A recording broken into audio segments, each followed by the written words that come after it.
Bonjour à toutes, bonjour à tous.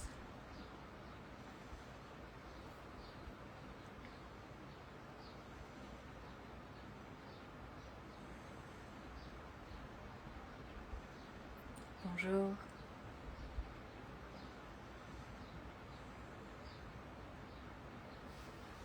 Je vous laisse le temps tranquillement d'arriver.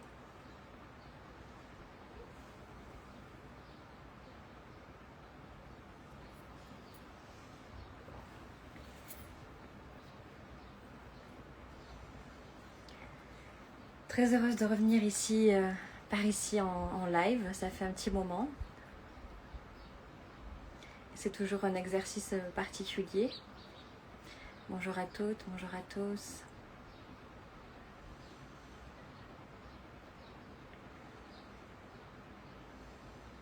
Donc bien sûr, pour toutes celles qui ne pourront pas peut-être rester jusqu'à la fin ou qui passent rapidement, le replay sera proposé sur mon compte Instagram.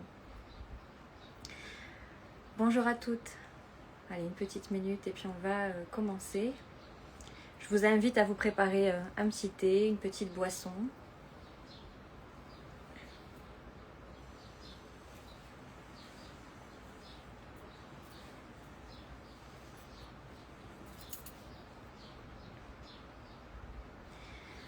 Donc aujourd'hui, je suis très heureuse de vous retrouver pour qu'on puisse partager ensemble. L'objectif, c'est que vous puissiez aussi témoigner, poser vos questions autour de la thématique de la guérison du masculin. Bonjour. La guérison du masculin, donc à l'occasion de la sortie du module 2 de mon travail que je fais avec ICRA. Donc, je vais vous parler un petit peu de ça aussi. Je ne vais pas revenir dans la totalité sur la science des lettres, de comment on guérit, qu'est-ce que j'entends par la guérison avec les lettres sacrées. J'avais déjà donné un live à ce sujet l'année dernière, à la même période, juste avant le carême et juste avant le ramadan. Donc aujourd'hui, je vais surtout me centrer sur la proposition de guérison dans cet espace ICRA, qui est une proposition de réhabilitation, reconstruction du masculin dit sacré, mais du masculin en général, en soi, mais aussi de manière inévitable, va forcément transformer nos relations aux hommes à l'extérieur, autour de nous.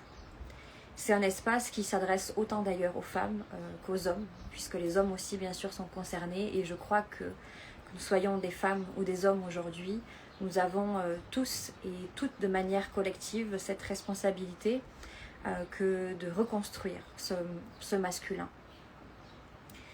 Et il est vrai qu'on parle beaucoup du féminin sacré, et lorsqu'on démarre un chemin, peut-être que c'est votre cas, de spiritualité, de guérison, de transformation, que ce soit dans la lignée de la rose ou dans d'autres voies, c'est, pour les femmes en tout cas, c'est par le féminin que l'on va commencer, puisque nous sommes biologiquement des femmes, et donc déjà dans notre biologie, dans notre corps, dans nos lignées familiales, dans nos lignées transgénérationnelles, dans ce qu'on a pu vivre dans la petite enfance, l'adolescence, la sexualité, la maternité, etc., eh bien il y a déjà beaucoup à guérir, à pacifier, à pardonner, à transformer.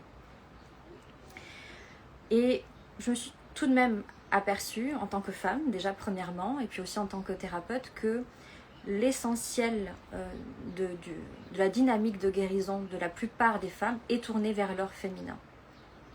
Et lorsqu'on creuse un peu, en thérapie, en soins, en accompagnement, je me suis aperçue que la grande majorité de ces femmes-là qui souffraient ou qui cherchaient toujours à se rapprocher au plus près de ce qu'on appelle le féminin sacré, à laisser s'épanouir leur féminité, qu'est-ce que la féminité aussi, qu'est-ce qu'être une femme, etc.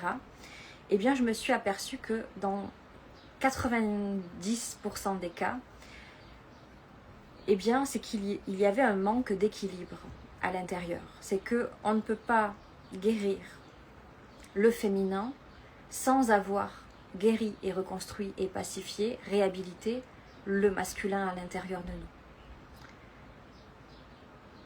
Et ça, c'est une clé essentielle. C'est-à-dire que le masculin est une sorte d'axe vertical qui nous offre justement comme un tuteur. Vous savez, quand on met sur les plantes pour qu'elles poussent droit, le masculin, c'est cet axe vertical en nous, et le féminin est ce qui tournoie, ce qui pousse autour et qui s'élève autour de cet axe vertical, qui est le masculin.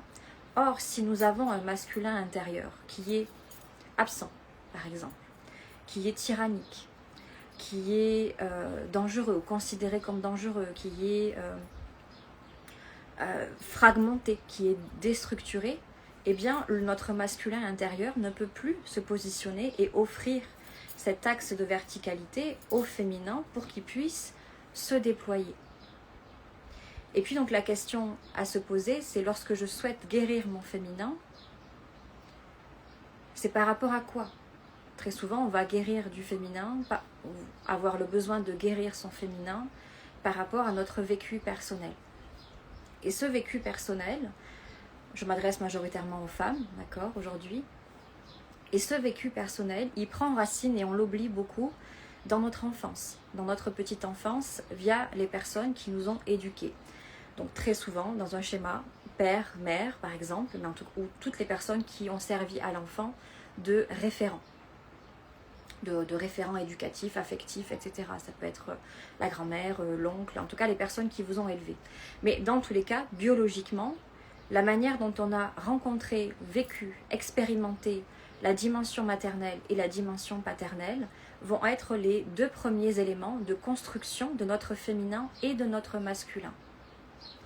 Par exemple, la première dimension, je prends un exemple concret, si une jeune femme, une petite fille grandit sans père, d'accord, eh bien elle va vivre seule avec sa mère, admettons, avec un père absent, avec un père fuyant, par exemple.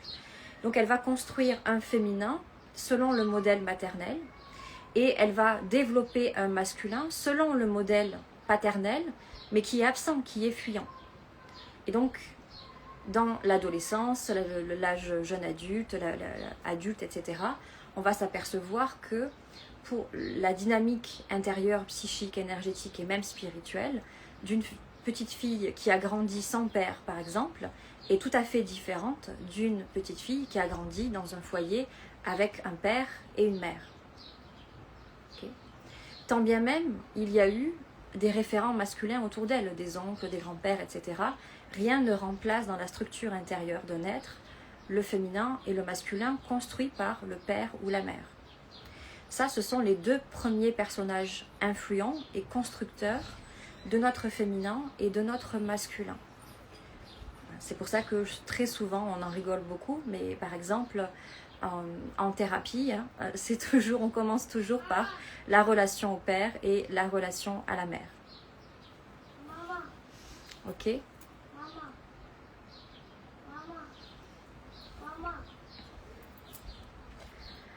Donc on va voir un petit peu tout ça en détail aujourd'hui.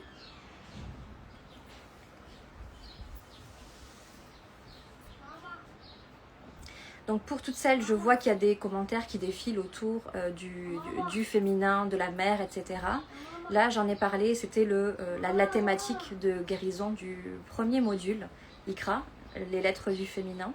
Donc vous pourrez aller revoir le replay que j'avais donné l'année dernière et peut-être que c'est l'espace qui vous conviendra le mieux. Donc, de manière biologique et de manière archétypale et d'un point de vue psychique, comme vous l'expliquez, notre relation au père, on va se centrer aujourd'hui sur le masculin, va influencer d'abord en tant que petite fille, en tant que jeune fille, notre relation au masculin en général. Une petite seconde.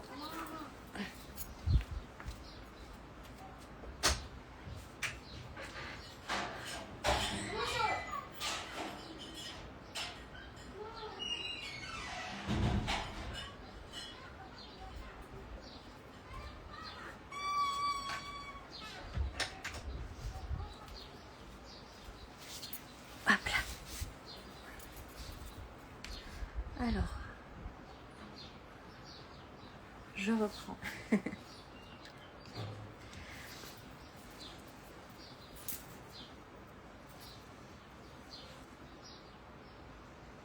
Oui, c'était ça. C'était mon fils qui m'appelait. Hop là, donc je reviens. Les aléas du direct. Hop là. Et donc justement, j'allais en venir aux autres archétypes. Le fils. Le fils, le frère et le roi, qui sont les 4 dimensions archétypales de construction de notre masculin intérieur.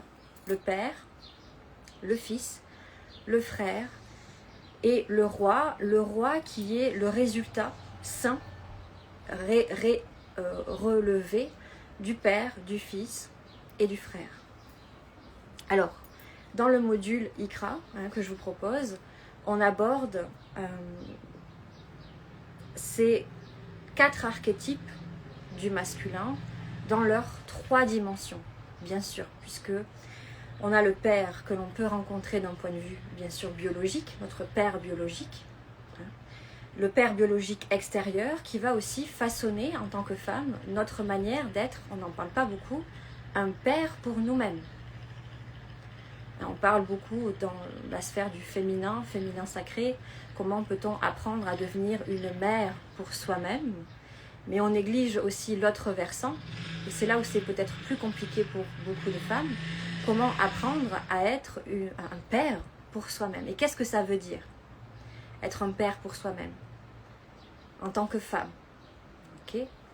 Donc il y a l'aspect biologique du père, mais aussi archétypal, donc le père intérieur, et l'aspect cosmique, divin, le père divin, la dimension masculine de Dieu. Donc on comprend que, ne serait-ce que là, dans ce point de démarrage, bien sûr, notre relation à notre père biologique va influencer la construction de notre père énergétique, archétypal intérieur, et va aussi biaiser et influencer notre manière que de rentrer en relation avec la dimension paternelle de Dieu. Okay. De la même manière que la mère va influencer notre relation, notre mère intérieure, et il y a la mère divine. Mais voilà, là je me centre sur le masculin aujourd'hui. Okay. C'est la thématique de guérison et la proposition de guérison de ce module 2. Ensuite, nous avons l'archétype du fils. Le fils qui, si vous êtes mère de petits garçons, par exemple, donc il y a la dimension biologique. En tant que femme, comment j'éduque un petit garçon, et puis très souvent, le petit garçon que l'on met au monde révèle une dimension masculine de la mère. Donc il y a cette notion de transmission, qu'est-ce que je transmets en héritage à ce petit garçon qui est en voie de devenir un homme. Donc, comment j'éduque un futur homme, quand bien même, moi en tant que femme, par exemple, ma relation à l'homme et au masculin intérieur est complètement fragmentée. Donc ça nous pose aussi des questions affectives, relationnelles, éducationnelles, si vous êtes mère, par exemple, de petits garçons. Donc il y a la dimension biologique du fils, et puis il y a la dimension archétypale. Se reconnaître et reconnaître en nous cette graine du Christ, par exemple, d'incarner un fils du divin, au sens vraiment symbolique du terme, hein, j'entends. Et puis ce fils nous parle aussi de, ça peut être, comment dire, le fils peut être un fils biologique que l'on met au monde, un enfant, mais ça peut être aussi un garçon de la famille que l'on prend un peu sous son aile, avec qui on a un lien particulier. Dans tous les cas, la notion du fils par rapport au masculin nous parle d'héritage, de transmission, de ce qu'on transmet de notre énergie masculine à une autre énergie masculine. Et puis il y a la dimension cosmique du fils, c'est-à-dire symboliquement, encore une fois, se reconnaître comme étant issu du féminin divin et du masculin divin, donc un enfant de Dieu quelque part. Okay. Ensuite, on a l'archétype du frère. Donc bien sûr, le frère dans sa dimension biologique. Si vous êtes une femme et que vous avez des frères, eh bien, et les rapports que l'on a avec nos frères ou que vous avez eu avec vos frères, les dynamiques fraternelles qu'il y a eu dans la fratrie, va construire également votre relation au frère archétypal à l'intérieur de vous. Qui est ce frère archétypal à l'intérieur de nous? C'est le bon ami. Le bon ami, celui qui est dans cet espace de tendresse, de compassion, celui qui est le confident. C'est l'archétype intérieur de est-ce que il y a en moi un masculin qui peut être mon meilleur ami? Est-ce que mon masculin est mon meilleur ami? Donc le frère nous parle de ça, d'un point de vue archétypal. Et d'un point de vue cosmique, d'un point de vue divin, le frère nous parle de, par exemple, tous les prophètes et les messagers. Est-ce que nous les considérons comme des frères, par exemple? Et cette portée de guérison. Et donc, lorsque la dimension du Père, en tout cas l'archétype du Père, dans ces trois dimensions, biologique, archétypale et divine, la dimension du Fils, biologique, archétypale et divine, et la dimension du frère, archétypale, biologique et divine, sont réconciliées à l'intérieur d'une femme, il apparaît ce qu'on appelle la conscience christique. Cette conscience christique que moi dans le module j'ai nommé la royauté, la souveraineté, le roi juste, le roi équilibré.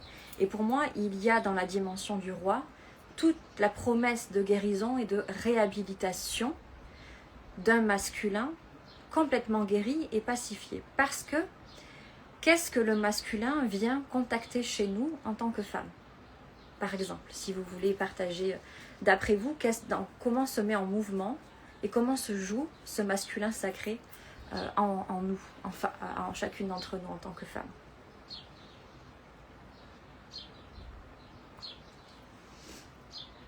Qu'est-ce que vient représenter le masculin d'après vous à l'intérieur de nous?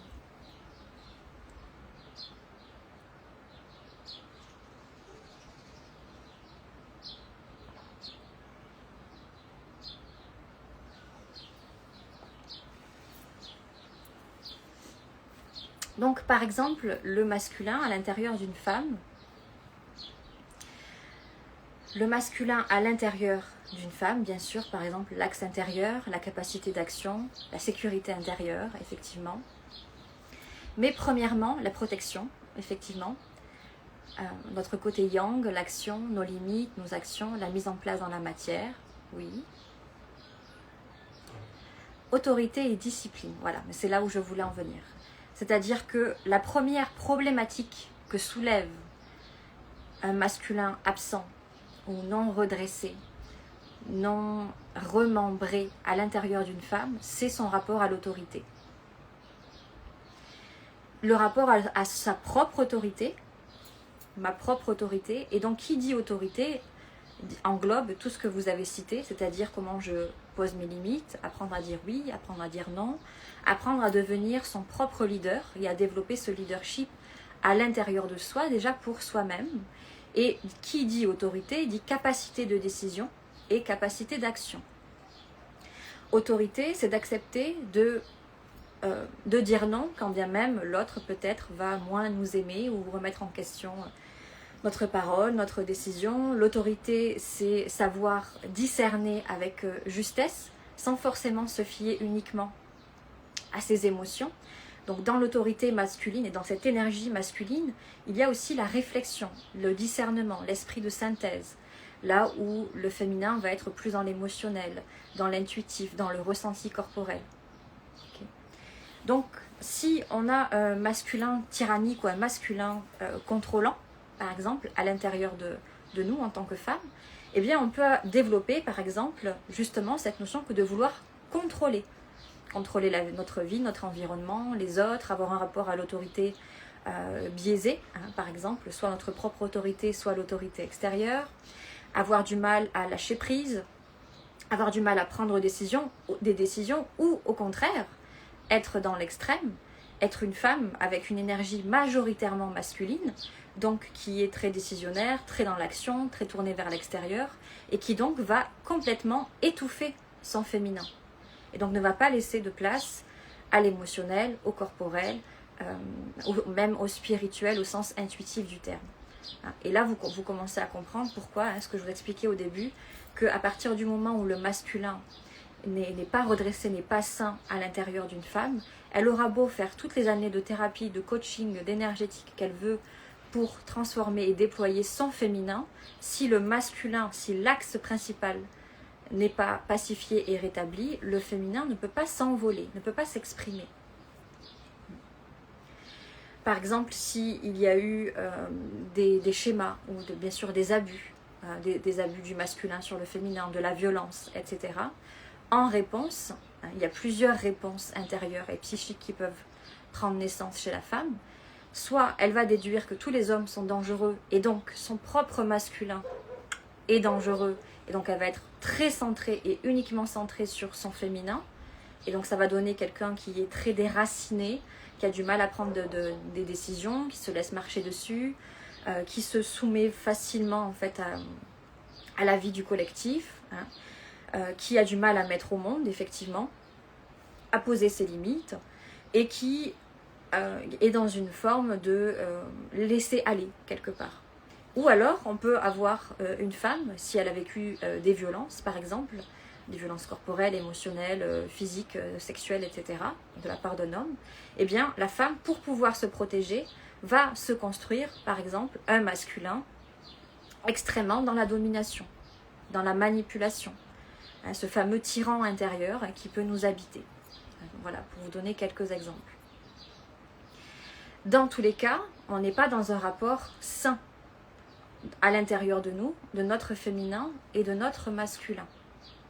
Mais aussi, tout ce que nous incarnons à l'intérieur de nous, c'est ce qu'on se transforme en réalité extérieure. Vous l'avez sûrement expérimenté, ce que nous croyons, nous le vivons. Ce que nous concevons, nous le vivons. Notre vibration, ce que nous vibrons en termes d'énergie, se manifeste à l'extérieur de nous.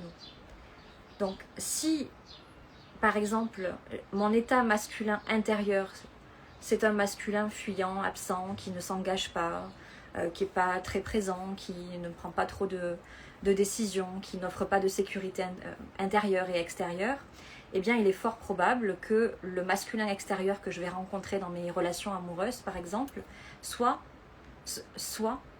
exactement comme ceci. C'est-à-dire que dans la relation de couple, par exemple, le couple extérieur qui se manifeste est le résultat de l'état du féminin et du masculin de chacun, donc du féminin, de l'homme et de la femme.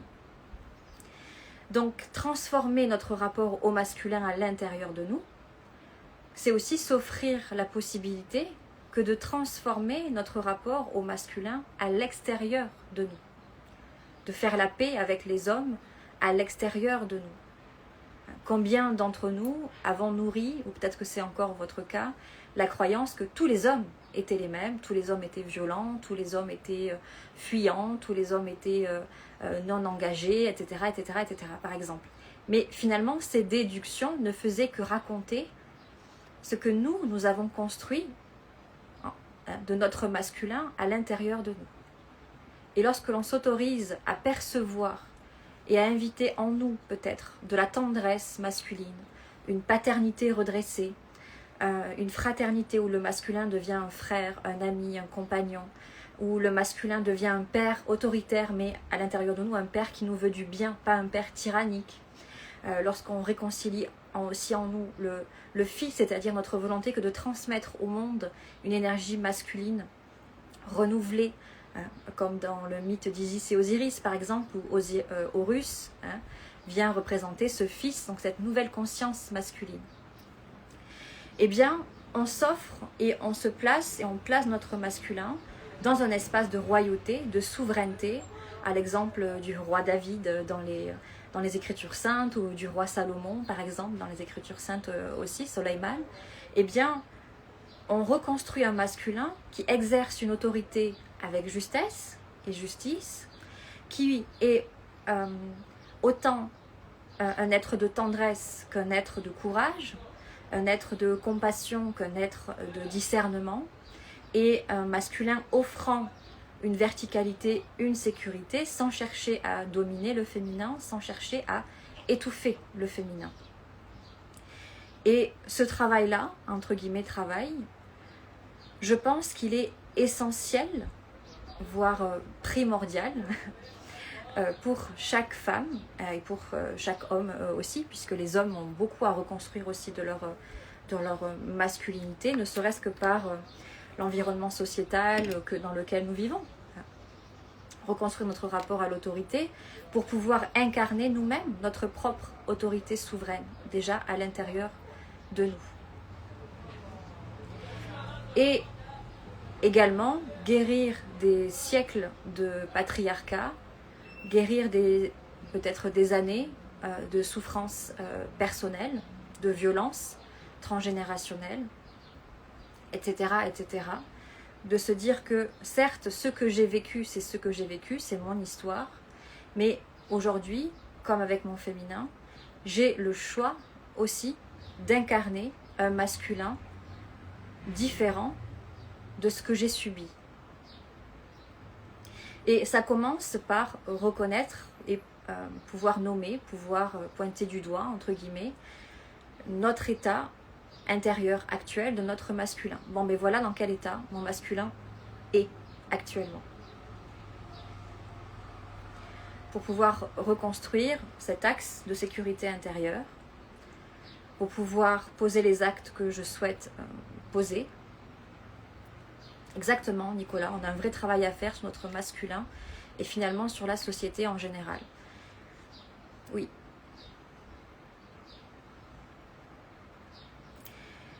Il n'y a que comme ça que le féminin intérieur de chacune d'entre nous, le féminin à l'intérieur de chaque homme, le féminin sociétal, le féminin mystique, le féminin politique, le féminin en général dans le monde, pourra retrouver sa place au sens complémentaire au masculin.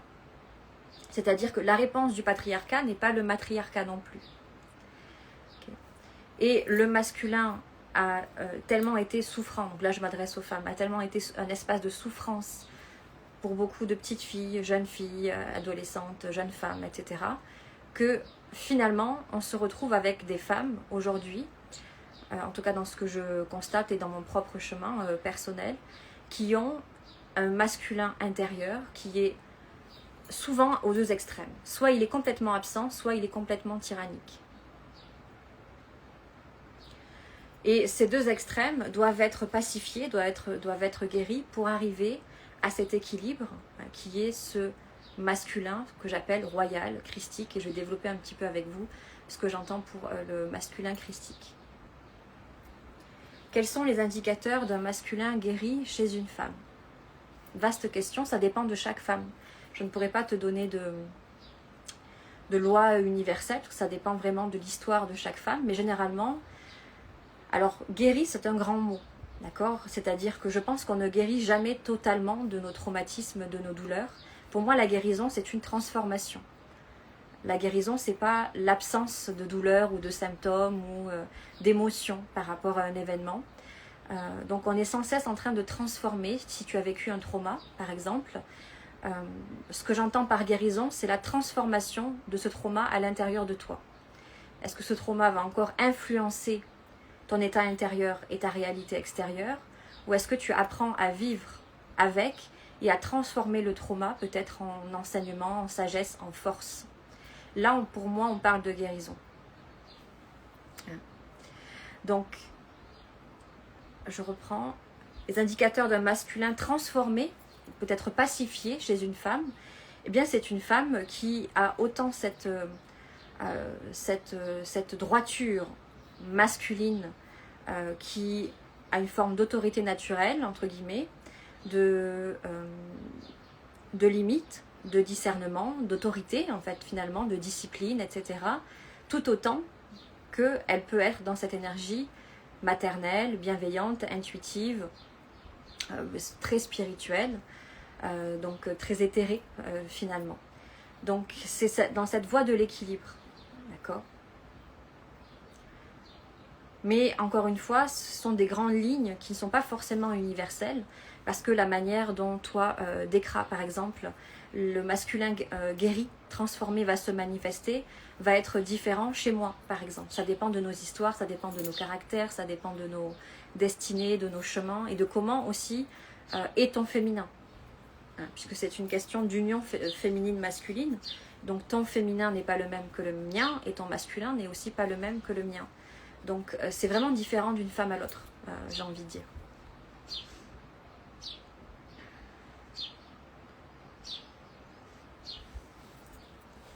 Donc ce qui compte, c'est, comme je l'ai expliqué, la transformation d'un état à un autre.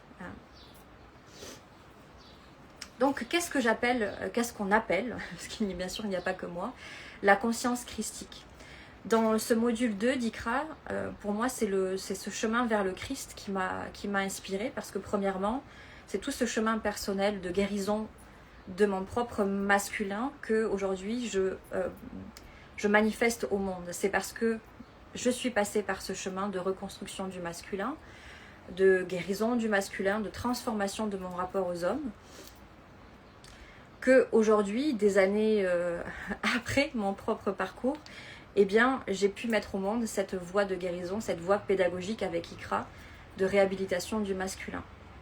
Ça ne veut pas dire que c'est 100% rétabli et transformé à l'intérieur de moi. Encore une fois, je pense qu'on ne guérit jamais véritablement, que c'est le chemin d'une vie. Mais dans tous les cas, pour moi, le Christ, sur mon chemin personnel, par exemple, ça a vraiment été le guide le guide de reconstruction de ma vision du masculin. Alors ensuite, j'ai rencontré d'autres prophètes, d'autres messagers, mais c'est le Christ qui m'a pris la main depuis ma tendre enfance encore jusqu'à aujourd'hui. Je vois dans le Christ, personnellement, le Père que je n'ai pas eu. Je vois dans le Christ le meilleur ami, le confident. Je vois pour moi dans le Christ comme mon frère. Et je vois aussi dans le Christ cette notion de fils du divin, comme tous les autres prophètes et messagers, etc. Et donc je le vois également et je le perçois comme étant ce roi, donc ce masculin, qui a su complètement unir son féminin et son masculin, pour moi le Christ, et qui a su incarner véritablement cette justesse entre l'autorité et la sensibilité, par exemple. Dans ma psyché intérieure, lorsque j'ai commencé à reconstruire mon masculin intérieur, pour moi, c'était le modèle christique que je voulais manifester à l'intérieur de moi. Voilà, c'est le masculin christique qui m'a inspiré, qui me guide et qui m'a guidée. Et ce sont déjà par le commencement d'incarnation des valeurs christiques, de s'inspirer du Christ, de la vie du Christ, de ses enseignements en tant qu'homme, en moi qui suis femme. Et c'est ce chemin avec le Christ qui m'a permis de reconstruire, de redresser mon masculin intérieur, et au fur et à mesure de faire des rencontres, de rencontrer aussi des hommes à l'extérieur qui ont su incarner le frère, le père, etc., etc., me permettant de percevoir que plus je laissais cette conscience christique masculine m'habiter, plus je m'offrais la possibilité de la voir s'incarner dans mes relations masculines avec les hommes à l'extérieur de moi. Et donc, je suis sortie d'un paradigme où pour moi le masculin était toujours défaillant et absent, parce que j'ai grandi sans père, par exemple, et je suis l'aînée de 6 enfants, donc j'ai été dans une structure familiale très, très particulière, donc j'ai été le père et la mère de ma fratrie très tôt. Et donc personnellement, j'ai construit une énergie masculine très forte au début de ma vie, puisqu'il fallait apporter une structure à ma fratrie, à ma famille. Donc je dis souvent que je n'ai pas grandi en étant une grande sœur, j'ai grandi en étant un grand frère d'abord, pour mes petits frères et sœurs, etc. et pour apporter un équilibre au foyer. Donc j'ai commencé mon chemin avec une énergie masculine très très très très forte, où il fallait structurer, organiser, apporter une sécurité, prendre des décisions, protéger, préserver, prendre en charge le féminin de mon foyer qui n'était pas du tout stable, qui n'était pas du tout sécurisant et qui était problématique. Donc j'ai dû incarner le père et le grand frère alors que j'étais qu'une petite fille, donc très tôt. Donc ça a donné une énergie, en tout cas un début de vie me concernant, avec une fréquence très dans le contrôle, sur la défensive, de être toujours dans un espace de protection, de grande distance, de vouloir organiser, fédérer, structurer chaque chose, les relations, tout. Ce qui a fait que je ne laissais jamais la place à l'expression de mon féminin au sens l'intuitif, l'émotionnel. Ça a eu un gros impact sur mon expression émotionnelle, ou parce qu'il fallait être dans une énergie masculine pour survivre, Je ne pouvais pas me laisser aller à une expression de mes émotions, par exemple. Donc j'ai commencé personnellement dans cet état-là, entre guillemets, mon chemin. Donc il a fallu petit à petit, au fur et à mesure que j'acceptais de laisser, et la maternité m'a beaucoup aidée. Je suis devenue maman très jeune, j'ai une fille aînée qui a 10 ans, donc je l'ai eue, j'avais 20 ans à peu près. Et c'est en mettant au monde ma fille qui s'est passée une grande transformation intérieure où tout d'un coup, je mets au monde une fille et je suis mère. Et là, je ne pouvais pas être père, je ne pouvais pas être grand frère, il fallait que je sois dans cette énergie maternelle, féminine. C'était ma place, j'étais remise à ma place, il y a eu une restructuration entre mère et fille. En tout cas, moi en tant que mère et ma fille. Et donc c'est là où j'ai commencé à justement entamer ce travail de guérison de mon féminin. Et en parallèle, il y a eu toute cette déstructuration extrêmement chaotique du masculin. Ça a été vraiment une destruction du masculin pendant de nombreuses années pour ensuite, comme s'il y avait une remise à zéro, un chaos total, pour ensuite que je reconstruise vraiment de zéro, mais vraiment de zéro. J'ai grandi sans aucun référent masculin, où le peu qu'il y avait, c'était de la violence, des abus, c'est pas du tout sécurisant, pas du tout stable. Au contraire, le masculin était un danger dans mon environnement et donc à l'intérieur de moi aussi. Donc c'est ça qui était assez paradoxal, c'est-à-dire que j'avais développé une énergie masculine très forte, mais à la fois, cette énergie masculine très forte n'était pas sécure pour moi. C'est ça qui est intéressant, c'est-à-dire que c'était dangereux aussi pour moi. Bref. Donc peut-être que vous allez vous reconnaître dans ce parcours que je vous propose, que je vous raconte. Donc une fois que, par cette voie de la maternité, de ma fille aînée, qu'il y a eu cette restructuration, cette guérison du féminin, petit à petit. D'ailleurs, c'est exactement à ce moment-là que j'ai commencé à créer Rosa Magdala, donc l'œuvre telle que vous la voyez aujourd'hui, où ma première œuvre d'enseignement, bien qu'il y avait les espaces thérapeutiques, les soins, était autour du cycle féminin, qui existe encore aujourd'hui, la chapelle du cycle féminin. Donc c'est dans cette période-là que j'ai commencé à vouloir réhabiliter et à m'autoriser à exprimer davantage mon féminin, tout en essayant de mettre de côté ce masculin qui était dans une voie de chaos total et de peur totale, puisque d'un coup, je le mettais de côté pour laisser mon féminin s'exprimer, d'abord via la maternité, l'allaitement m'a beaucoup aidé aussi, etc.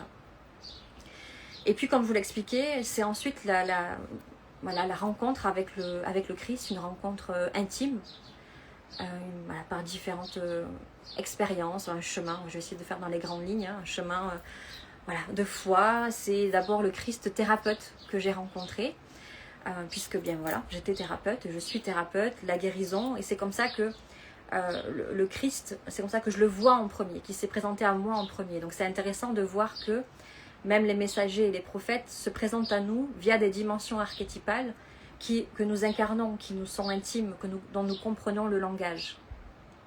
Donc pour moi, en tant que thérapeute, c'était vraiment le Christ thérapeute, et c'est dans toute cette posture d'autorité thérapeutique, de puissance de guérison, que ça a commencé à s'infuser en moi, cette voie christique de la guérison. Et puis cette voie christique de la guérison m'a amenée à percevoir tout doucement, en étudiant les évangiles, le Coran, en m'intéressant plus profondément et en me connectant plus profondément à ce que pouvait incarner le Christ en dehors des dogmes, mais vraiment comme un intime, comme un ami, que véritablement le Christ est devenu mon meilleur ami. Donc c'est d'abord la sphère amicale, de confrères, de thérapeute à thérapeute, que ça a commencé à s'infuser. Et après, petit à petit, le Christ est devenu mon père. Donc ça a été une grande œuvre, encore une fois, de reconstruire ou de reconnaître une énergie paternelle pour les femmes qui ont grandi sans père, par exemple. Donc pour moi, ça a commencé par cette rencontre intime avec le Christ. Et c'est par ma réconciliation masculine que m'a apporté le Christ que ensuite je me suis réconciliée avec la dimension masculine que pouvait incarner Dieu, le divin. Parce qu'encore une fois, aussi mon système familial et religieux dans lequel j'ai grandi, que pour moi, voilà, Dieu était le Dieu punitif, le Dieu duel, très manichéen, dont il fallait avoir peur, etc. Donc l'énergie masculine divine, pour moi, c'était la répression, c'était la menace, c'était l'enfer, voilà, c'était tout ça. Et tout d'un coup, par la sagesse et la vibration du Christ, j'ai pu rencontrer la dimension de la rahma, de la miséricorde masculine divine. Où tout d'un coup, je me suis dit, c'est vraiment comme ça que je l'ai vécu, c'est-à-dire c'est le Christ qui m'a mené à la réconciliation avec Dieu, en tout cas l'énergie masculine, où tout d'un coup, j'ai pu percevoir à quel point, de ma petite enfance jusqu'à ce moment-là, toute cette œuvre psychique, énergétique, spirituelle, relationnelle, affective, sexuelle, etc., avait complètement biaisé ma relation à Dieu, finalement. Et c'est là où on mesure l'importance et la grandeur aussi de ces alchimies féminines et masculines. D'ailleurs, dans tous les manuels d'alchimie, si vous lisez également les évangiles, même dans le Coran, dans tous les textes mystiques, dans toutes les philosophies spirituelles, l'initiation spirituelle commence toujours par la réhabilitation ou ce qu'on appelle l'union sacrée du féminin et du masculin.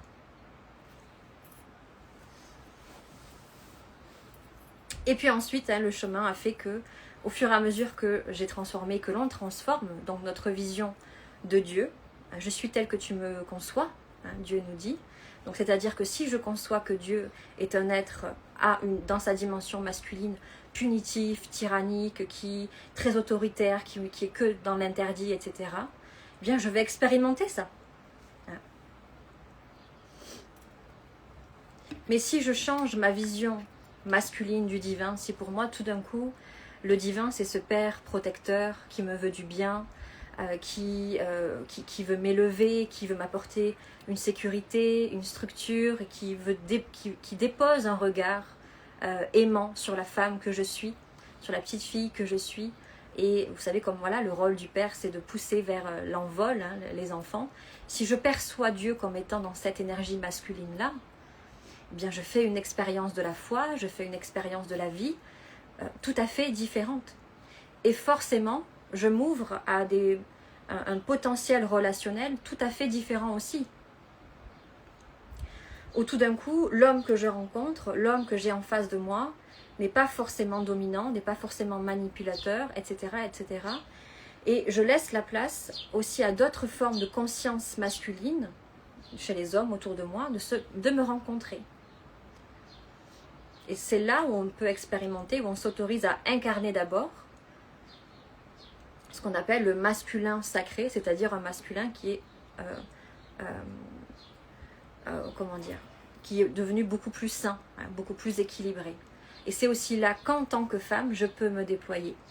Et c'est ça qui est intéressant, c'est que personnellement, eh bien, c'est plus j'ai transformé mon rapport au masculin, eh bien, plus je me suis déployée aussi en tant que femme dans ma féminité intérieure, dans ma féminité, dans ma vie personnelle, dans ma vie maritale, dans ma vie amicale, dans ma vie en général. Ce n'est pas en étant focus sur mon féminin sacré que j'ai transformé mon féminin. Non, c'est en guérissant mon masculin que mon féminin, de manière naturelle, s'est élevé et s'est transformé.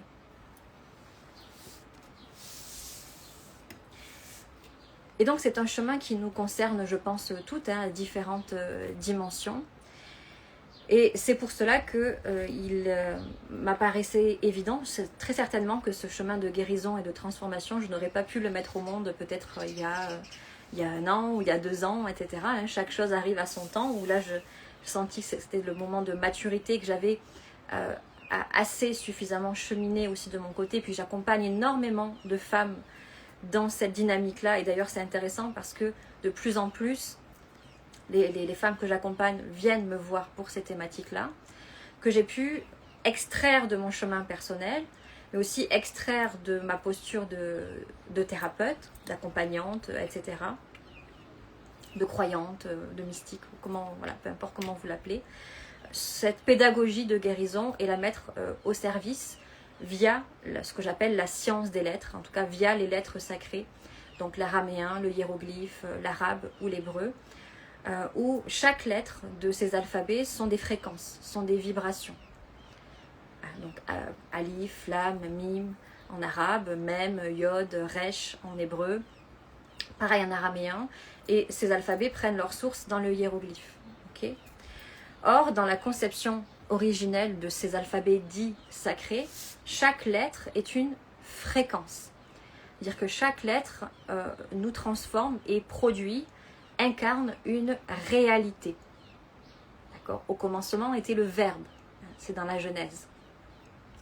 Ce qui veut dire que tout ce qui a été créé, tout ce qui est manifesté, tout ce qui est réel, est le résultat d'un son, d'une vibration prononcée par Dieu. D'où par exemple le Om sacré dans la voie du bouddhisme par exemple. C'est un son créateur, un son, c'est une vibration. Et donc chaque lettre, je me suis aperçue, parce que ça fait des années que je me forme et que je pratique cette alchimie des lettres, cette science des lettres que l'on retrouve bien sûr dans la Kabbale juive, dans la mystique soufie, dans la gnose chrétienne. Et en ayant en plus ce bagage et ces formations et ce parcours avec les hiéroglyphes, ça m'a permis de tisser justement une voie et de prendre conscience que si chaque chose qui a été créée est le résultat d'un son, eh bien, lorsque l'on récite ces sons, lorsqu'on les réhabilite, lorsqu'on les rencontre, lorsqu'on les incorpore, eh bien, on incorpore de nouvelles fréquences, de nouvelles réalités. Et en étudiant depuis plus de 10 ans maintenant ces alphabets sacrés, je me suis aperçue qu'il y avait 5 grandes catégories de lettres, 5 grandes portes initiatiques que les lettres nous proposaient. Donc il y a eu la première catégorie de lettres qui a été mise au monde l'année dernière à la même période, les lettres du féminin, qui sont des lettres qui, lorsqu'elles sont réincorporées, rérencontrées, etc., pas uniquement dans l'intellectuel, par différentes pratiques, différentes approches, enseignements, etc., permettent de refaire vibrer et de re-rencontrer, de guérir, donc de transformer ce qu'on appelle les 5 dimensions de notre utérus. On a la dimension la plus physique et puis ensuite on a les dimensions les plus spirituelles pour chacun de nos organes. Donc le premier module IKRA était concentré sur la guérison féminine par la guérison des mémoires et des dimensions utérines. Et aujourd'hui, donc vous pouvez déjà vous y inscrire, aujourd'hui il y a ce deuxième module avec de nouvelles lettres sacrées qui sont porteuses, elles, des réalités du masculin, donc de guérison du masculin. Aleph, Yod, Gimel et Resh, par exemple, en hébreu. Mais vous avez aussi leur équivalent en hiéroglyphe et en araméen et en arabe dans le module. Et donc, ces lettres, elles, sont porteuses de chacun des archétypes que je vous ai présentés, le père, le frère, le fils et le roi. Et chacune de ces lettres se rencontre de manière intellectuelle, donc par la connaissance de ce qu'elles signifient, de ce qu'elles évoquent, de ce qu'elles sont, mais aussi dans la dimension thérapeutique, qui est la mienne, de guérison, de pratique corporelle, de récitation, et le texte également sacré, des prières sacrées comme le Notre Père, en araméen, le Shlom Lech Mariam, en hébreu ou en arabe, etc. Pour moi, chaque texte sacré, ce sont des paroles vivantes. Et d'ailleurs, on nous dit dans le Coran que le Coran est descendu sur l'humanité pour être une guérison pour l'humanité. Donc c'est qu'il y a dans chaque vibration de mots, dans chaque sourate ou dans chaque texte sacré, un potentiel de guérison. Et c'est aussi par mon chemin personnel, comme je vous l'expliquais, pour moi c'est vraiment en pénétrant dans les évangiles, en pénétrant dans le Coran, dans la vie du Christ, en rencontrant ensuite d'autres dimensions masculines à travers les prophètes, le prophète Mohammed, que la paix soit sur lui, Moussa, Moïse, Youssef, etc., que j'ai pu reconstruire les morceaux de mon masculin. Pour moi, personnellement, j'ai remembré mon Osiris grâce aux prophètes. Ça a été mon chemin.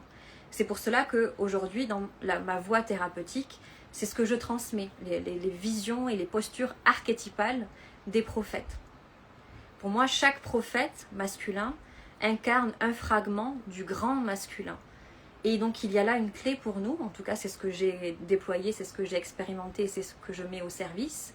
C'est que, vous savez, de la même manière que Isis a découpé en 14 morceaux, que Seth a découpé en 14 morceaux Osiris et que Isis a voulu rassembler les morceaux de son bien-aimé, bien pour moi c'est exactement comme ça que je le perçois. Pour guérir notre masculin, il faut que l'on remplace nos référents masculins défaillants par des masculins plus nobles. Si vous avez grandi sans père, comment pouvez-vous reconstruire un modèle paternel si vous n'avez pas de modèle sur lequel vous basez? Ça me fait penser à un passage par exemple de l'évangile apocryphe de Marie-Madeleine où il est dit, il faut guérir une image en la remplaçant par une autre image. Donc on pourrait me dire, ben, c'est bien beau, mais j'ai grandi sans père ou avec un père violent, un père absent, et j'ai pas de référent autour de moi ou de modèle, etc. par exemple. Bien moi, les modèles que j'ai pris et que je prends et que je vous propose d'avoir, ce sont les prophètes. Et pour moi, qui s'englobent dans ce que j'appelle la conscience christique. Pour moi, dans la conscience christique, il n'y a pas uniquement Jésus, l'homme, il y a cette conscience masculine sacrée qui a été habitée par tous les prophètes masculins et qui peut nous habiter bien sûr aujourd'hui nous, qui peut habiter les hommes et qui peut habiter bien sûr les femmes. Voilà. Donc pour moi, qui n'avait aucun modèle référent, eh bien voilà, c'est dans l'intimité relationnelle avec les prophètes que j'ai pu reconstruire ce masculin. Et donc mon masculin est quelque part, si je devais l'imager, est le résultat et la somme de ceux qui m'ont inspiré, donc des prophètes. Et la totalité des prophètes, pour moi, représente ce roi, représente cette conscience christique. Voilà. Donc c'est toute cette œuvre-là que j'ai personnellement rencontrée, que j'ai pu dégager, et dégager au sens mettre au monde, extraire de mon chemin personnel, pour pouvoir l'offrir au monde aujourd'hui via ce processus de guérison ICRA. Donc ce processus de guérison ICRA, ça va parler pour différentes raisons, que ce soit aux hommes ou aux femmes, d'accord ? Pour celles qui souhaitent guérir leur relation à une sphère particulière, au père par exemple, qui souhaitent transformer leur rapport donc bien sûr au féminin, donc en passant par le masculin. Pour moi les deux sont essentiels, bien sûr. Et dans tous les cas, si on a un féminin blessé, c'est forcément le masculin aussi qui est blessé. D'accord ? C'est-à-dire que les deux vont de pair. C'est ce que j'essaye de vous expliquer depuis tout à l'heure, c'est que plus j'élève mon féminin, plus normalement je dois redresser mon masculin. Et plus je redresse mon masculin, plus mon féminin s'élève. Or, dans le développement personnel, etc., l'attention est portée essentiellement sur le féminin. Et ça crée beaucoup plus de déséquilibre que de guérison, malheureusement. Et on se retrouve avec des femmes qui sont totalement en déséquilibre intérieur et extérieur, parce que le masculin soit a été mis de côté, soit a été pointé du doigt et jugé et puis détesté, etc. Or, pour aller dans cette voie d'équilibre et d'androgénéité intérieure, on en parle beaucoup dans les écrits gnostiques, l'évangile de Philippe par exemple, on en parle beaucoup, c'est lorsque le féminin et le masculin vont s'unir et ne faire qu'un, que nous accéderons, que vous allez accéder au royaume des cieux, à la réalité, à la vie. C'est ce qu'on retrouve aussi dans les grandes mythologies, Isis et Osiris, Inanna, Demuzi, etc. C'est-à-dire que c'est toujours dans cette dimension d'union sacrée. Mais aujourd'hui, l'union sacrée dans la spiritualité, dans le coaching, dans le développement personnel, c'est toujours tourné vers l'extérieur. Combien peut-être c'est votre cas où vous l'avez entendu, il faut que je trouve ma flamme jumelle ou mon âme sœur pour être complète, où le couple devient tout d'un coup un outil d'élévation spirituelle, et quand on constate l'état psychique, émotionnel, énergétique, spirituel de ces personnes-là, c'est une catastrophe intérieure, et il y a tout à reconstruire en fait. Donc moi ce que je vous propose, c'est avant d'aller cherchez à pacifier, à transformer votre relation de couple, etc., c'est que chacun prenne sa responsabilité individuelle, souveraine, que d'aller transformer déjà ce rapport relationnel à l'intérieur de soi. C'est ce dont nous avons la maîtrise. Ça va, je fais une petite pause pour voir si vous avez des questions.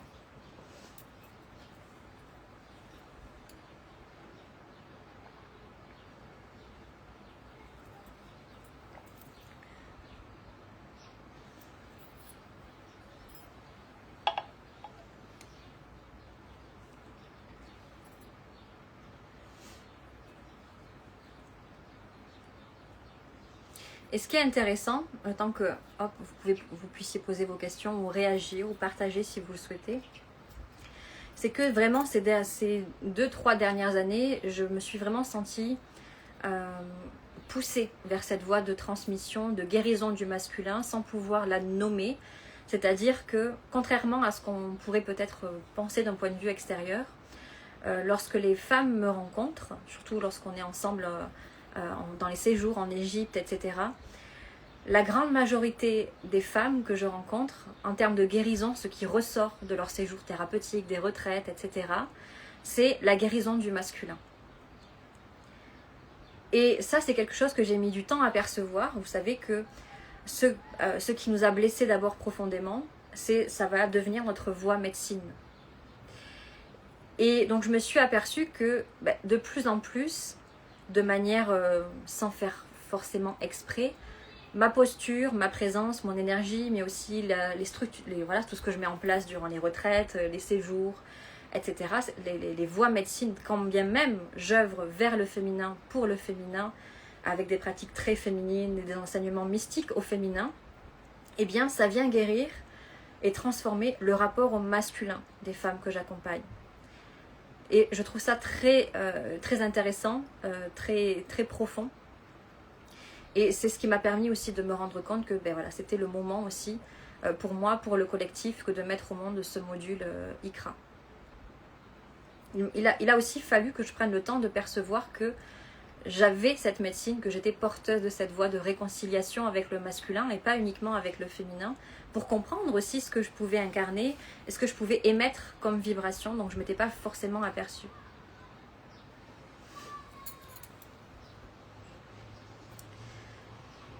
Alors, merci pour cet élan vers le masculin. Merci Corinne. De manière très factuelle, alors peux-tu élaborer comment ta relation avec le masculin externe s'est améliorée dès que le processus de guérison interne du masculin quant aux relations préexistantes autour de toi? Alors tu veux dire, pour simplifier, comment j'ai pu percevoir que mes relations extérieures ont changé par rapport à mon relationnel intérieur? C'est ça ta question? Ça s'est fait naturellement, c'est-à-dire que plus je déployais mon masculin intérieur, plus je reprenais aussi la souveraineté de ma féminité. Et donc plus je développais une énergie masculine saine, plus j'ai pu concevoir et manifester par la parole, par mes choix de vie, etc., ce que je voulais, ce que je ne voulais pas. Pour moi, le masculin m'a donné, a amplifié peut-être une forme de courage. Courage de porter la responsabilité de mes choix, de mes engagements, de mes directions, etc., etc. Et donc forcément, ça a influencé aussi mes choix relationnels. Mais pas que avec les hommes d'ailleurs, avec les femmes. Savoir quel type de relation, quel type de valeurs je veux partager, quel type de personnes je veux autour de moi et quel type de personnes je ne veux surtout pas autour de moi. Et donc forcément, ça m'a offert une clarté, un discernement plus précis sur les hommes et les femmes qu'il y avait autour de moi. Donc ça a commencé par un grand tri naturel, en me disant, cette fréquence relationnelle, je ne la veux plus. Cette dynamique féminine-masculine, je ne la veux plus, je ne veux plus participer à ça. Donc dans un premier temps, ça a donné naissance à un énorme temps et moment de solitude. Une grande solitude au début, comme s'il fallait tout reformater, tout reprogrammer, de me dire, est-ce que ce type de relation, ce type de dynamique, ce type de valeur, c'est ce que tu incarnes? Non, puisque quand on transforme notre rapport au masculin, on a des valeurs qui apparaissent. On a des élans de vie, on a des choix, on a des directions de vie. On a ce qu'on autorise, ce qu'on n'autorise pas. Et les personnes qui nous entourent participent à ce que nous sommes. Donc d'un coup, j'ai repris ce pouvoir personnel sur moi-même et j'ai pu dire, ça je n'en veux plus, ça je ne veux pas. Et quitte à rester seule, mais ça je ne veux plus participer à ça. Ou je ne veux plus accepter cela.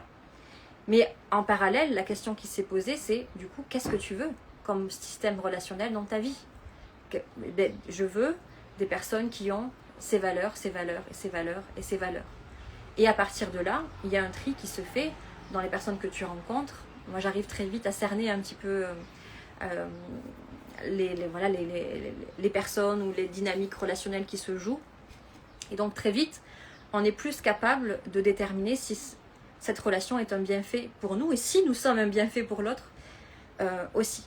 Donc, ça ouvre les yeux, ça offre de la clarté. Donc pour moi, ça s'est métamorphosé et ça se métamorphose généralement chez les femmes en voie de guérison du masculin, comme ça. D'un coup, ce qu'on a accepté depuis 10 ans, ce n'est plus acceptable. Donc on le transforme. Et c'est s'autoriser aussi à faire entrer dans sa vie des personnes qui ont ces mêmes valeurs, qui ne sont pas forcément comme nous, pas dans ce système de ressemblance, mais avec lesquelles nous nourrissons les mêmes valeurs.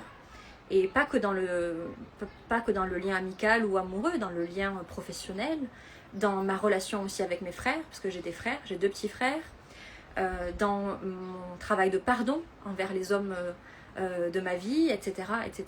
C'est ça qui a été métamorphosé.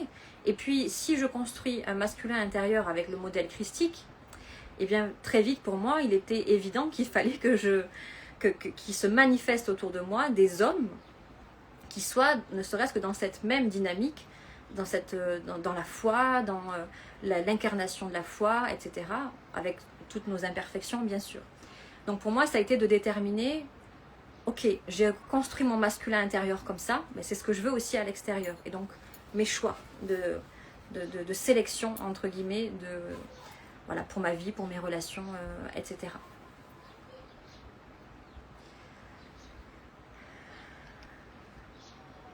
Alors, peux-tu nous parler du lien paternel et de la légitimité? Est-ce que quelqu'un manque de légitimité peut venir de ce côté masculin? Alors, est-ce que tu peux expliquer un petit peu plus? Je ne comprends pas très bien ta question. Clarifier un peu plus. C'est vrai, pendant les séjours en Égypte avec toi, ce travail se fait vraiment. Merci Onati. Merci Anan.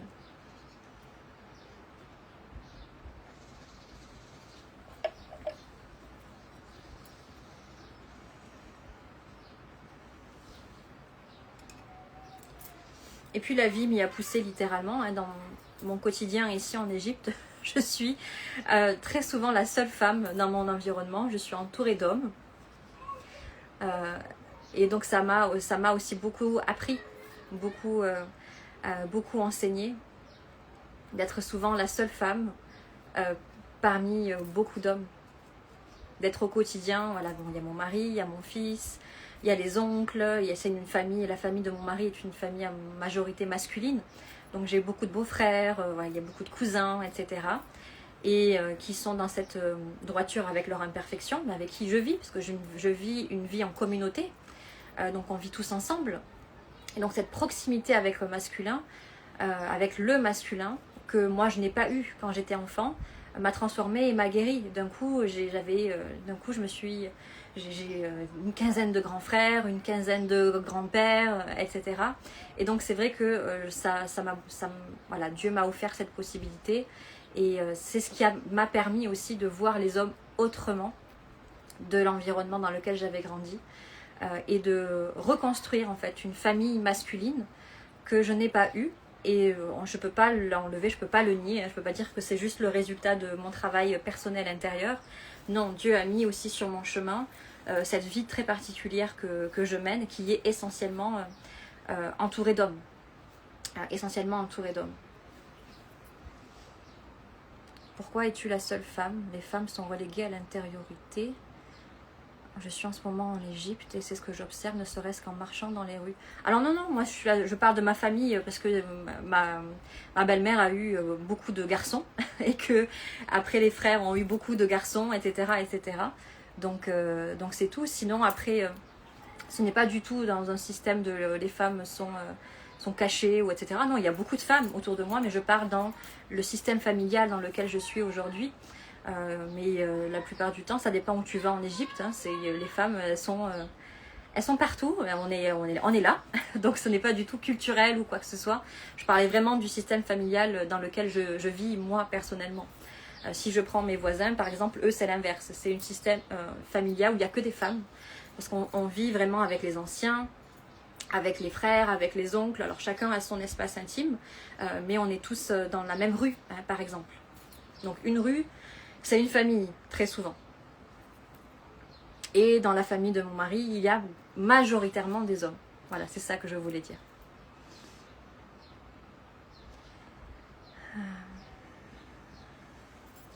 Y a-t-il un archétype particulier pour les beaux-pères, une énergie? Nous sommes 3 générations à être élevés par des beaux-pères aimants et bienveillants. Sont-ils là pour guérir le lien au masculin? Ça dépend comment toi tu perçois ton beau-père. Est-ce que tu le perçois comme un père véritable, comme un père archétypal, comme un père symbolique? Mais dans tous les cas, ton masculin a été influencé par la présence ou non de ton père.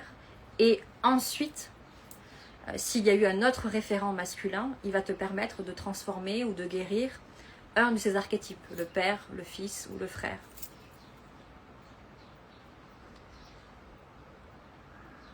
Hop là. Donc je réponds uniquement aux questions par rapport à aujourd'hui, pas aux questions personnelles. Bon. J'ai pris conscience de mon côté fuyant il n'y a pas longtemps et je me suis rendu compte que ça se répercutait à l'extérieur. Étant donné que les hommes qui m'intéressaient étaient fuyants aussi. Voilà, ça c'est souvent un cas typique. Par exemple, si tu as construit aussi ton masculin intérieur a des schémas d'évitement, donc fuyant, comme tu le dis, comme de par hasard, tu vas vouloir construire des relations avec des hommes soit qui sont déjà pris, avec un amour impossible, ou qui ne veulent pas s'engager, ou pour qui tu n'es pas la priorité. Et en fait, quand tu regardes, c'est exactement l'expression de comment toi aussi tu te perçois en tant que femme par ton masculin. Si pour mon masculin, je suis ma priorité et je suis la 8e merveille du monde, eh bien, dans ton choix de sélection, entre guillemets, d'homme à l'extérieur, eh bien, dans tes critères, il va falloir que tu sois la 8e merveille du monde pour cet homme. Et en fait, c'est exactement le cas pour tous. C'est-à-dire que la manière dont toi, tu vas te respecter, la manière dont toi, tu vas te concevoir, t'aimer, te prendre soin, t'estimer, forcément va influencer comment les autres vont te respecter, t'influencer, t'estimer, et te percevoir, etc. et te respecter. Donc tout commence par soi. Comment je peux demander à une autre personne de me respecter et de m'estimer si moi-même je ne m'estime pas et je ne me respecte pas? Un manque paternel peut-il laisser des traces d'illégitimité? Oui, complètement, puisque le regard paternel, surtout sur la petite fille, c'est un regard de validation. Lorsque le rôle du père par rapport à la fille est extrêmement fort, alors pour le fils aussi, hein. Mais le premier regard masculin que la petite fille va chercher et va chérir, c'est le regard de son père. Et à travers le regard du père, elle va chercher la validation, le réconfort, le courage. Une petite fille a besoin de se sentir sublimée et portée par le regard du père. Si tu as grandi sans avoir ce regard bienveillant, sain, approbateur, encourageant, ben tu vas nourrir, c'est l'une des possibilités parmi d'autres, hein, comportementales que tu peux développer, un sentiment que ce n'est jamais assez, et donc partir à la course de la reconnaissance extérieure pour te sentir légitime. Et peut-être que tout ce que tu attends, c'est que ton père te dise « je te vois, je te reconnais, je suis fière de toi ». Donc ça, on va le chercher à l'extérieur, parce qu'on ne l'a pas eu à travers le regard du père. Or, si tu fais ce travail de reconstruction intérieure, eh bien, c'est ton masculin qui va être fier de toi, qui va t'encourager et qui va te dire je te vois, je te reconnais, savoir reconnaître notre valeur. Le masculin, il est aussi là pour ça, à l'intérieur de nous, pour reconnaître la valeur de la femme que nous sommes, donc de notre féminin, et le sublimer. C'est difficile de faire ce travail lorsque le féminin est toujours si violemment bafoué. Bafoué par qui? Et par quoi? Jessie. Ce travail de reconstruction et de guérison, c'est aussi porteur de fin de combat entre le féminin et le masculin. Si ton féminin est toujours violemment bafoué par le masculin, ça te montre l'urgence que de redresser, que de relever ton masculin intérieur. Et pour que tu puisses ne plus tolérer ces violences à l'extérieur.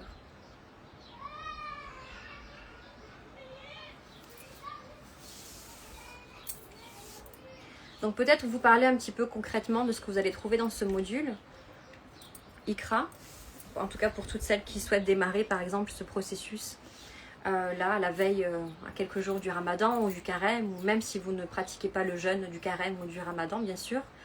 C'est quand même une période que j'aime beaucoup, qui est pour moi extrêmement propice à ces œuvres de transformation, de guérison, puisque ben voilà, nous sommes des milliers sur la terre à jeûner, à être dans cette énergie de pacification, de transformation de l'ego, etc.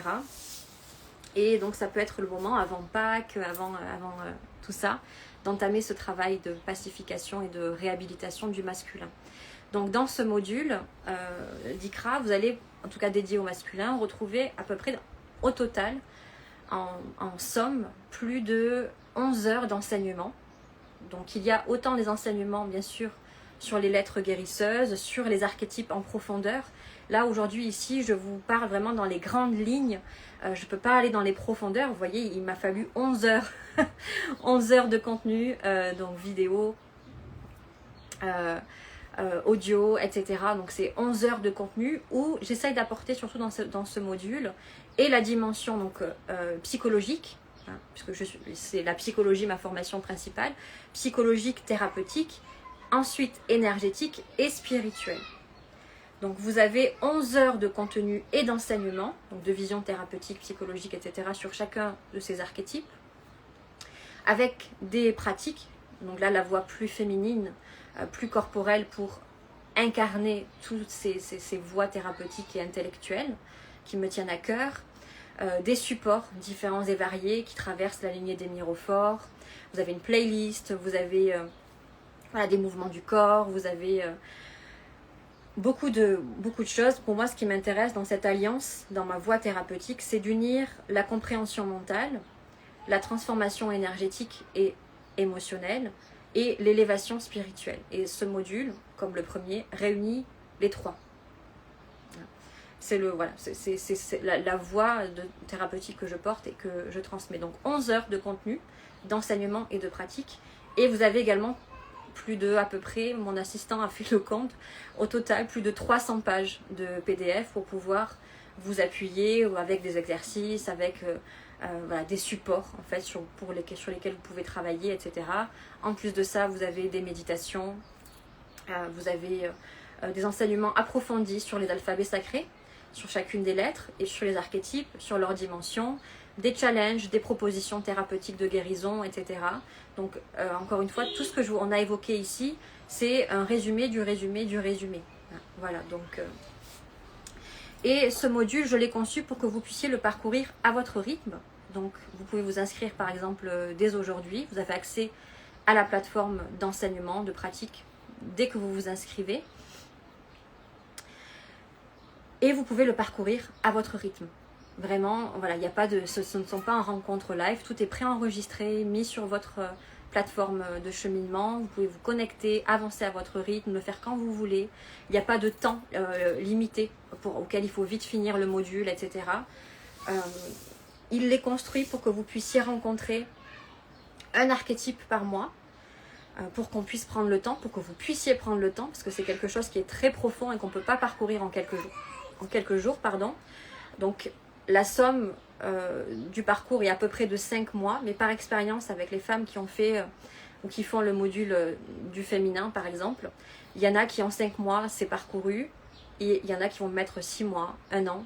Donc c'est suivant l'avancement de comment ça se manifeste chez vous par rapport à tous les enseignements, toutes les libérations émotionnelles et thérapeutiques qu'il peut y avoir, tous les exercices que je vous propose, etc. Ça peut être plus ou moins long.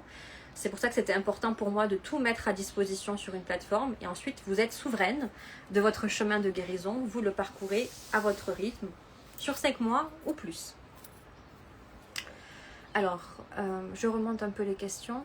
Il est préférable de commencer par Ikra masculin, puis Ikra féminin, ou peu importe l'ordre. Peu importe. Voilà, celui que tu veux. Si tu te sens appelé par commencer par le féminin, tu peux commencer par le féminin ou par le masculin, celui que tu sens être le plus ardent, peut-être en ce moment. Vous avez une offre aussi en ce moment sur, vous pouvez vous procurer les deux en même temps, avec une réduction assez conséquente sur les 2 modules.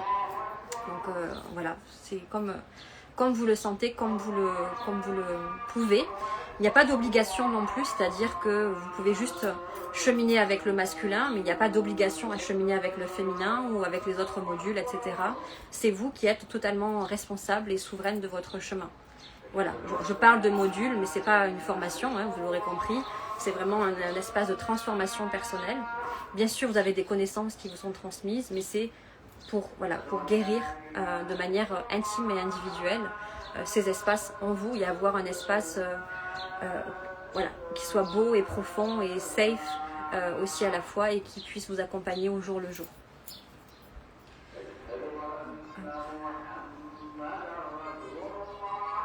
Donc il y a plusieurs raisons pour lesquelles on rejoint Ikra. Il y en a qui ont rejoint Ikra par exemple l'année dernière parce qu'elles étaient intéressées par la science des lettres, donc les connaissances et les pratiques avec les lettres sacrées.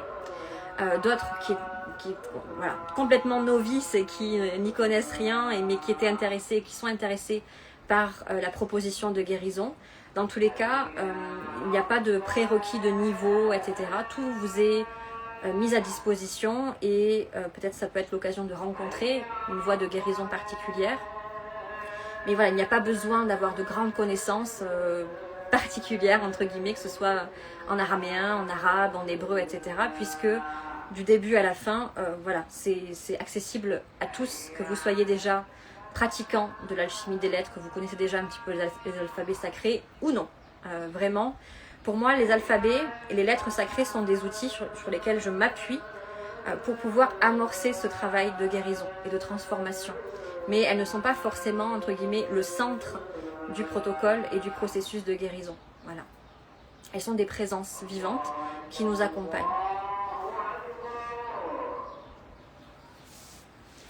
La grande différence peut-être avec ce module 2, c'est que, à la différence du module 1 qui était beaucoup plus corporel, donc les lettres du féminin, le module sur la guérison du féminin est beaucoup plus corporel, puisqu'on est dans les dimensions utérines du féminin, plus sensuel. Là où ce module est beaucoup plus thérapeutique. Voilà. Thérapeutique au sens où alors il y a beaucoup de pratiques corporelles aussi, où je pense qu'il va falloir peut-être pour la majorité des femmes qui vont le parcourir plus de temps que les 5 mois que j'ai prévus pour que vous puissiez le parcourir, je pense. Voilà. Est-ce que ça va pour vous? Est-ce que vous avez d'autres questions?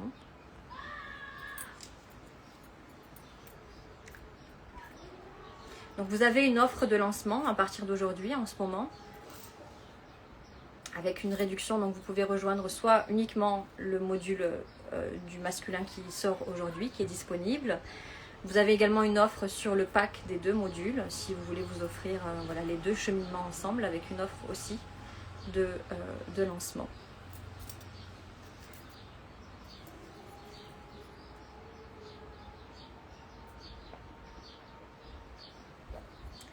Donc je suis très heureuse, c'est mon dernier live ici avant un petit moment. Parce qu'après je me retire un peu dans ma grotte pour accueillir mon prochain bébé.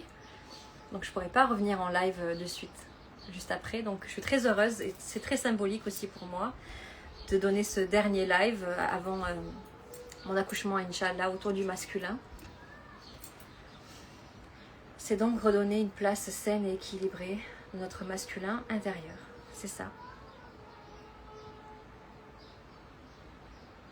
Dans tous les cas, je vous conseille aussi, donc ce live sera en replay. Vous avez également sur mon site le replay du live que j'avais donné l'année dernière autour du féminin. Donc je vous invite à voilà, prendre votre temps, à regarder. Vous avez tout également de disponible sur mon site, dans le live que j'ai donné l'année dernière. Vous avez tous les liens dans mes stories du jour. Je vous les remettrai aussi tout à l'heure en repostant notre replay. Merci pour vos messages. Bon. Dans tous les cas, j'espère que cette rencontre a pu vous donner quelques pistes, ne serait-ce que, voilà, que vous rejoigniez le module ou non, mais que ça a pu vous donner quelques pistes de réflexion, peut-être voilà, d'inspiration, de compréhension intérieure. Ça, voilà. J'espère que ces échanges sont nourriciers, c'est ce que j'essaye d'apporter sur, sur ce réseau. Merci pour ce temps donc, que nous avons passé ensemble. Et puis bien sûr, si jamais il y a des questionnements ou des choses qui vous viennent, ce live sera en replay, donc vous pourrez les poser dans l'espace commentaire. Vous pouvez me contacter aussi par mail, voilà, bien sûr, avec grand plaisir. Et voilà, merci pour vos présences, pour votre bienveillance surtout, et puis Inch'Allah, au plaisir de vous accompagner, de vous retrouver parmi les initiés Iqra. Et voilà, voilà, ça a été un plaisir. Nos espaces et surtout tout un chemin. Merci aux hommes qui étaient présents aussi aujourd'hui. Merci beaucoup. Merci, je lis vos messages en même temps. Merci pour votre présence ici et au plaisir donc de vous retrouver plus en profondeur peut-être dans ces espaces de cheminement. Je vous souhaite une très belle après-midi, voilà, une très belle semaine aussi. Puis je vous dis à très vite. Merci.